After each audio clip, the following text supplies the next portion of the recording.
What's up, guys? So today we're going to learn how to meal prep on a budget. Now, there are a lot of people that use the reasoning that meal prepping or eating healthy is far too expensive.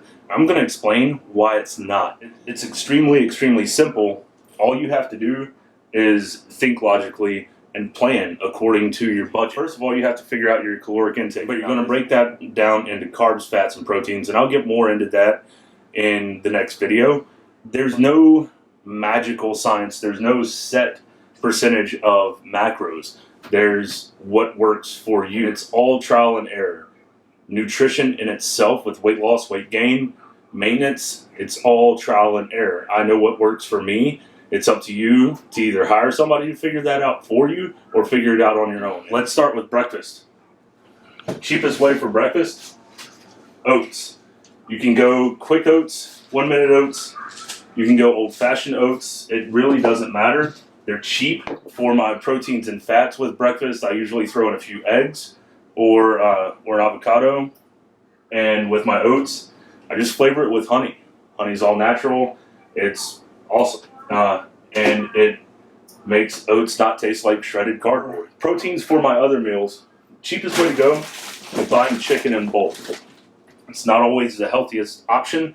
You're going to get more of a sodium from the preservatives and stuff like that. 5 pounds for $10, you really can't beat that for chicken that's already prepped for you.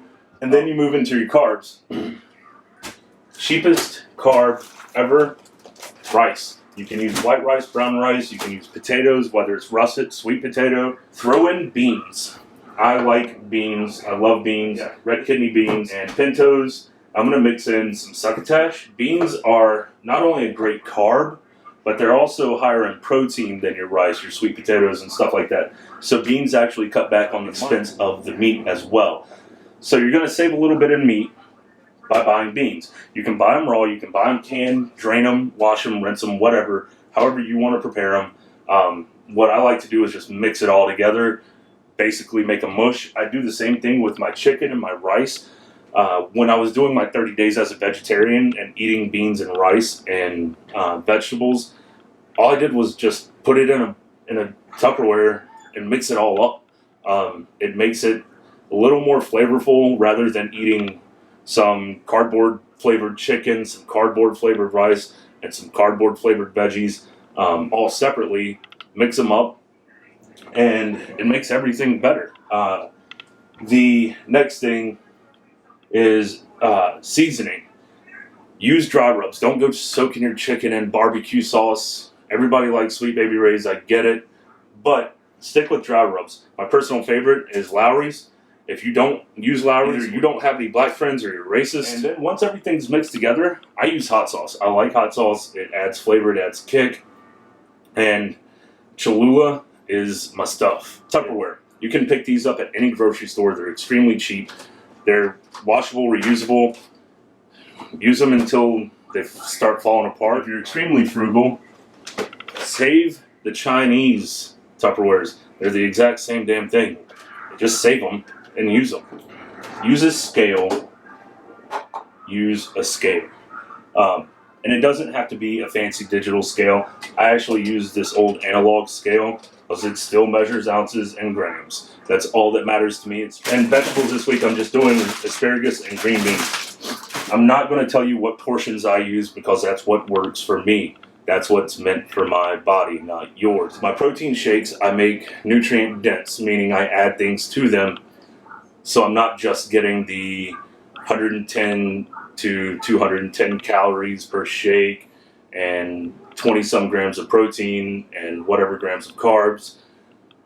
I add stuff to it to make them more nutrient dense. So I'm actually getting close to 2 meals worth of nutrients, of macros and calories out of one shake. All I do is throw my protein powder, some berries, a banana, sometimes some peanut butter into the blender with some ice and either 2% milk, skim milk, or almond milk. I'm actually going to set a timer for those who like to use the excuse that I don't have time to eat healthy. We're going to see how long it takes me to prep all of my meals. Mind you, I'm not prepping breakfast. I never prep breakfast.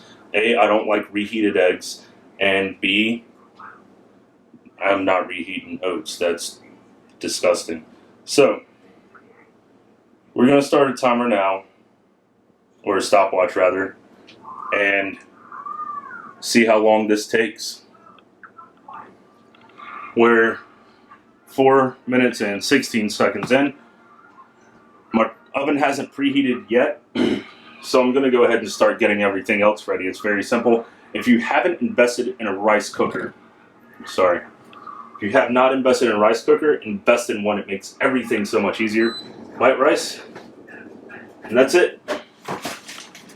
It'll beep when it's done. Next thing is going to be opening all these cans of beans. So I'm not going to make you watch me drain all of these beans, but we'll get back to it. We are 21 and a half minutes in, and I literally just threw my chicken in the oven. The first half of my beans have already cooked, so I've got to cook the second half. Done. Okay, so now that we've put all the meals together, you understand how to do that. You understand how to figure out the shopping side of it.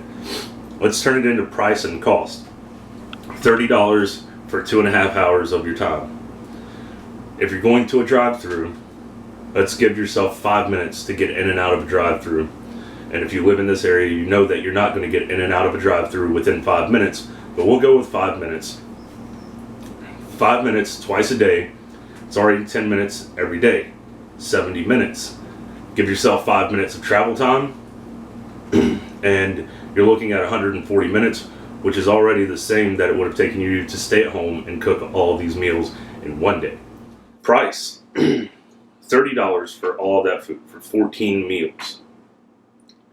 Now, if you went to the drive-thru and ate the dollar menu, say you get a dollar burger, a dollar fry, and a dollar drink twice a day, 6 times 5 is 30. You're spending that if you're 5. What am I talking about? A week, 7. So 6 times 7, rather, is 42. So you're already spending $12 more on top of the extra gas money that you would spend. So there's already that extra expense. Already getting more expensive. That's only if you eat the dollar menu. Let's say you eat once a day and your average cost for a meal is $5. At the end of the week, you've already spent $35. That's only eating once a day. Let's say you eat twice a day. That's $70 you just spent on food in 1 week. And I just showed you how to make 14 meals for 30.